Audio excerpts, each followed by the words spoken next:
Guarda aí que a gente fala no final. Como o palestrante está pedindo, está preferindo para a gente guardar para o final, o senhor já fica com a primeira... Não estourar meu tempo aqui. Obrigado, para não pensar. Estou fazendo um esforço para enquadrar. Isso aqui são telegramas do Wikileaks que mostram a atuação dos órgãos internacionais no Congresso durante a discussão da lei. Capitaneado pelo Instituto Brasileiro de Petróleo, cujo presidente era também presidente da Repsol, uma das irmãs, da ONIP, Organização Nacional de Industriais de Petróleo, é lobista em favor do capital estrangeiro, e a Fiesp. Fiesp, como dizia o Bautista Vidal, tem 70% de empresas estrangeiras e 30% de testa de ferro. Então, eles fizeram esse lobby fortíssimo lá no Congresso Nacional. Próximo. Aí fala do consulado, etc. Mas o importante é esse aqui, que a própria mídia, que é favorável, é insuspeita, porque defende o interesse estrangeiro nessa questão, declarou que os telegramas revelam a insatisfação das petroleiras, em especial com a Petrobras sendo operadora única. Por que elas são contra a Petrobras ser operadora única? Além da parte tecnológica, que o Estelo mencionou, tem uma parte fundamental. As duas maiores fontes de corrupção na produção mundial de petróleo são o superdimensionamento dos custos de produção, que elas são ressarcidas em petróleo, e a medição fraudulenta para baixo da produção. Se a Petrobras é operadora, vai dificultar muito isso, né? Mas aí, o telegrama fala que o lobby internacional, em uma reunião, recomendou o seguinte: é preciso atuar com muito cuidado para não despertar o nacionalismo dos brasileiros. Repetindo, é preciso atuar com muito cuidado para não despertar o nacionalismo dos brasileiros. Então, nossa função aqui é exatamente despertar o nacionalismo dos brasileiros. Próximo. Aí tem a Lei 12.351, que foi a lei de partilha, que altera o contrato de concessão para partilha. Foi um avanço, porque a propriedade voltou a ser da União. E a 12.34, que modifica o percentual de royalties de 10 para 15. Próximo.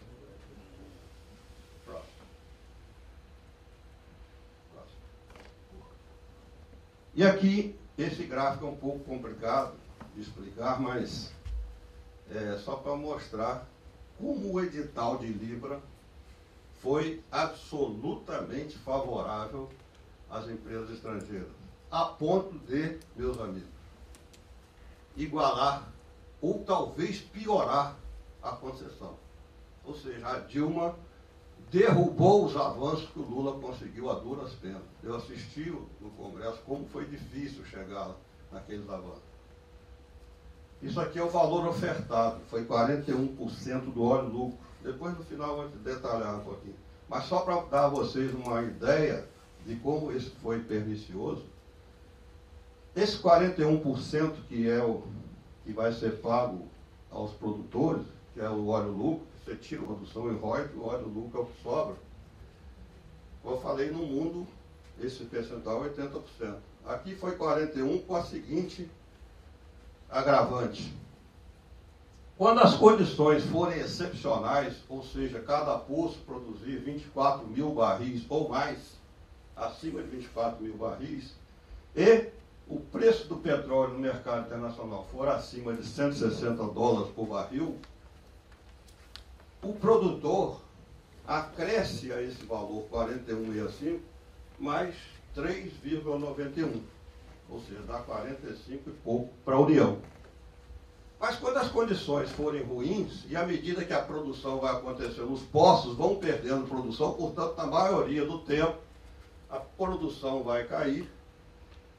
E se o petróleo estiver abaixo de $60 por barril, ou seja, as condições ruins, e a produção diária sair de 24 para 4 mil barris por dia, e o petróleo for $60, o governo, meus amigos, cede para o produtor 31,7%, ficando com 9 e pouco por cento dos 45% do óleo lucro. ou seja, vai ficar com 4 e pouco por cento. Vai ficar pior do que a concessão do Fernando Henrique.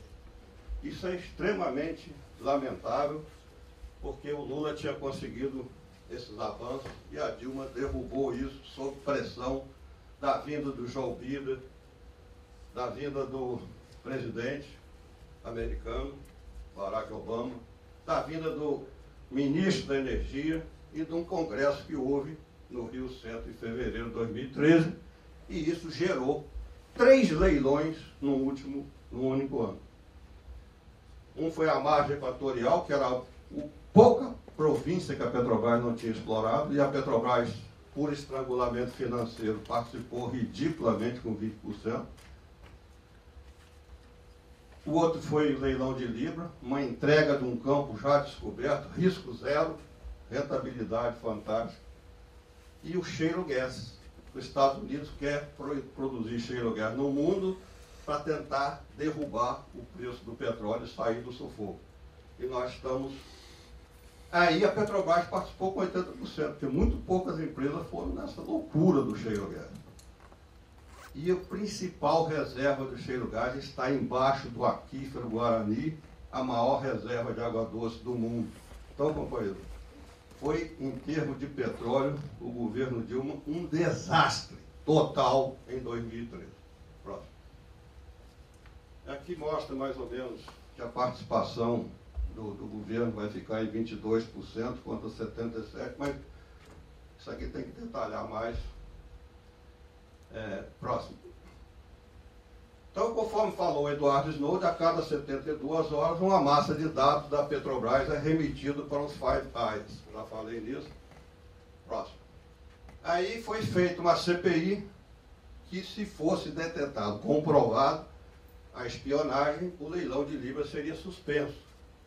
E em novembro, a presidente Graça Foster foi lá na audiência do Senado e disse que o Centro Integrado de Processamento de Dados é inexpugnável, não tem como espionar.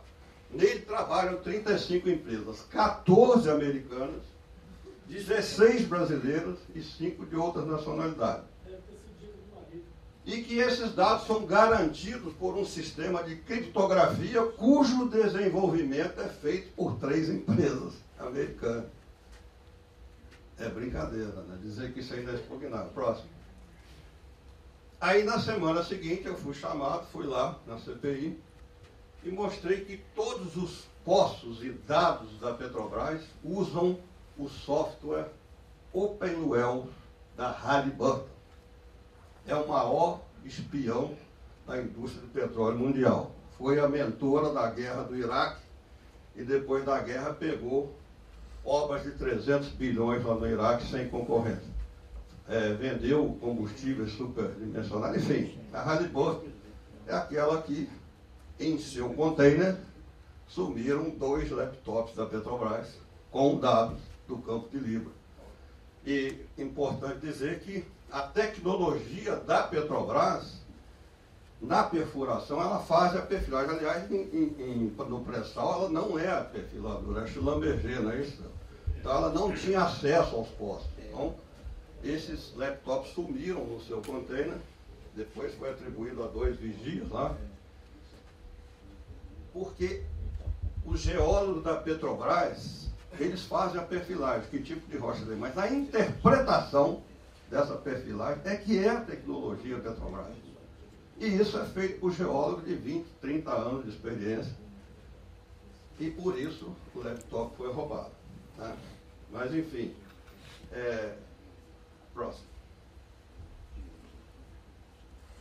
Os consultores, analistas, têm acesso a todos os dados da Petrobras. Então, eu provei que a espionagem é absolutamente real, mas a senadora Vanessa Graziotin, obrigado, disse, não, mas isso aí, uma coisa é outra coisa. Eu falei, mas senadora, essa CPI foi criada para, se houver espionagem, anular o leilão. Não, só está confundindo aqui, é para a gente saber se tem espionagem. Leilão é outra coisa. Tá bom. Então, mas próximo. E aí eu mostrei que mostrei aquela diferença das empresas internacionais, que elas não iriam concorrer, as americanas não concorreriam no leilão, nessa palestra. Está até no YouTube aí, quem quiser ver, no Facebook. Está essa palestra minha do Paulo Neto na íntegra. E aí eu fui conversar com o Lobão, né? Aí o Lobão, a primeira coisa que me disse: ô, engenheiro, o governo não pode dar livre para a Petrobras, que ela tem acionista privado, e ele não pode prejudicar 200 milhões de brasileiros. Eu falei, mas senador, a Petrobras tem 32% de ações no exterior, a Shell tem 100%, senador. Ministro. Aí foi ao banheiro, deixou o Marco Antônio lá discutindo comigo, tentando me enrolar. Próximo. Eu falei, a Petrobras tem 31% das ações exterior, tem 48% em mão do governo, tem 10% com o fundo de pensão e 300 mil trabalhadores que usaram o fundo de garantia. Portanto, a Shell tem 100% dos acionistas no exterior. Próximo. Das suas ações no exterior. Próximo. Isso aqui é só para falar que a Shell perfurou o Libra em 2001 até a profundidade de 3.990 metros e devolveu o campo como subcomercial. Então, se não fosse a Petrobras, se não fosse o Estrela e sua equipe, que reativou a equipe do pré-sal quando assumiu, o Libra jamais teria sido descoberto. Próximo. Bom, aí falar um pouquinho da PPSA, Pré-Sal Petróleo. Foi outra atitude da presidente Dilma meio inexplicável. A Pré-Sal Petróleo foi criada com a principal responsabilidade de não deixar haver aquela fraude de medição, superdimensionamento dos custos de produção e medição para baixo, né? Os 4 nomes indicados para a direção são homens de confiança da Shell. Vamos ver os nomes aqui. O Oswaldo Pedrosa era diretor da EPET até ir fazer um curso nos Estados Unidos de doutorado. E voltou como o primeiro brasileiro a defender a quebra. Foi lá na EPET. Foi expulso da EPET por causa disso. Foi lá defender a quebra do monopólio. Depois foi braço direito, foi o superintendente de exploração e produção do Davísio Bestein. Não preciso descrever a figura, mas que até está me processando e eu acho que eu vou perder a ação. Mas faz parte do currículo. Então, eu queria pedir só um pouquinho de celeridade, a gente está chegando já no final. Está chegando no final, tá bom. Então, tem o Antônio Cláudio, que é sócio do Deluca, o presidente do IBP, o principal lobista, né, contra o monopólio. Edson Yoshito, que é vindo da GE, fornecedora de equipamentos. Então há interesse chocados aí, né? E o Marcos Darro de Barro, que é da Imetano. Próximo. Vou correr mais um pouquinho. Pode passar. Só volta, isso aqui só para mostrar. Volta um pouquinho. Análise internacional, né? O Der Spiegel, da Alemanha, diz que uma riqueza imensa foi entregue por uma pechincha. Primeira página do Der Spiegel, um jornal alemão sério. E um jornal português disse: o Brasil vendeu o maior campo brasileiro para o Brasil e o Brasil só ficou com 40%. Aí podia acrescentar aí, nós que somos burros. Próximo. E aqui, só para finalizar,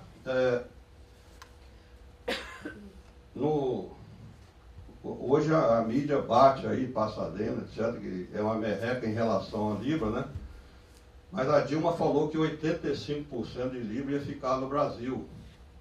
E o Globo fez uma matéria extensa no Jornal Nacional, mostrando que não é 85%, são 84,65%. E aí calculou, né? 15% de royalties, 18% de impostos, 41,65% do volume de óleo excedente, do óleo lucro, e 10% de participação no governo do lucro da Petrobras. Então vamos destrinchar isso um pouco. Primeiro, os 15% do royalties estão certos, é sobre o total produzido. Mas 41,65%, aquele percentual do edital, não é aplicado sobre o petróleo produzido, é aplicado sobre o óleo lucro. O que é o óleo lucro? é o custo, é o óleo total, menos o custo de produção, menos os royalties. Estamos estimando aí que o custo de produção de libra vai ser na faixa de $40 por barril. Se o barril tiver $100, ele representa 40% do total.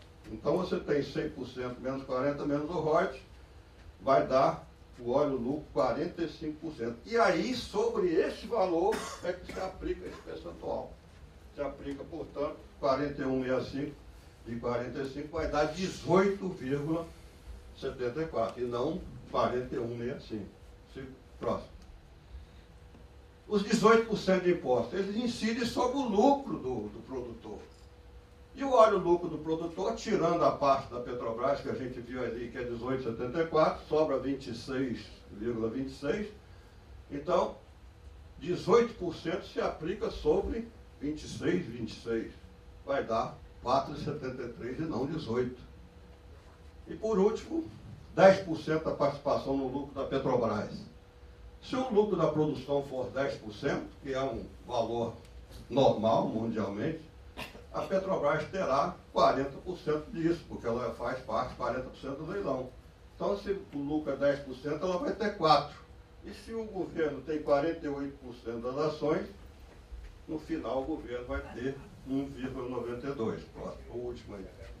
Então, somando esses valores, né, 15% de royalties, 4,73% do imposto, 18,74% do volume de óleo, do óleo lucro, e mais 1,92% de participação da Petrobras, se chega a um número de 40,39%. Ou seja, excluindo a contabilidade criativa, nós temos o real. Quer dizer, não dá para ser diferente se um grupo que faz uma pressão imensa para quebrar o monopólio, para ter leilão, paga 60%, não vai aceitar ficar com 15% e 85% ficar com o Brasil. Então, isso aqui é a realidade. O governo entregou 60% de um campo descoberto, comprovado. Por último, eu saltei ali, mas cometeu 3 ilegalidades. Primeiro, é que Libra é área estratégica, pelo artigo 2º da Lei 12.351, área estratégica é que tem baixo risco e alta produtividade. O risco é zero, porque já foi descoberto. Produtividade é o maior campo do mundo. Então, é uma área estratégica mesmo. E o artigo 12º diz que a área estratégica tem que ser negociada com a Petrobras. Então, o governo desobedeceu isso. Segundo, fez aquele gráfico que eu mostrei, que a produção vai ficar, o percentual do governo vai ficar abaixo daquele estabelecido pelo Ministério. Então, vai ser ilegal. E a terceiro é que a lei não permite que o royalty pago seja devolvido em petróleo. E o edital fala exatamente isso, que o royalty pago será devolvido ao produtor em petróleo.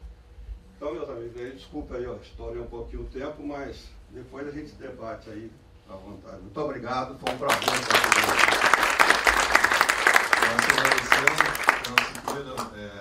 Acho que a sua contribuição foi essencial para o debate.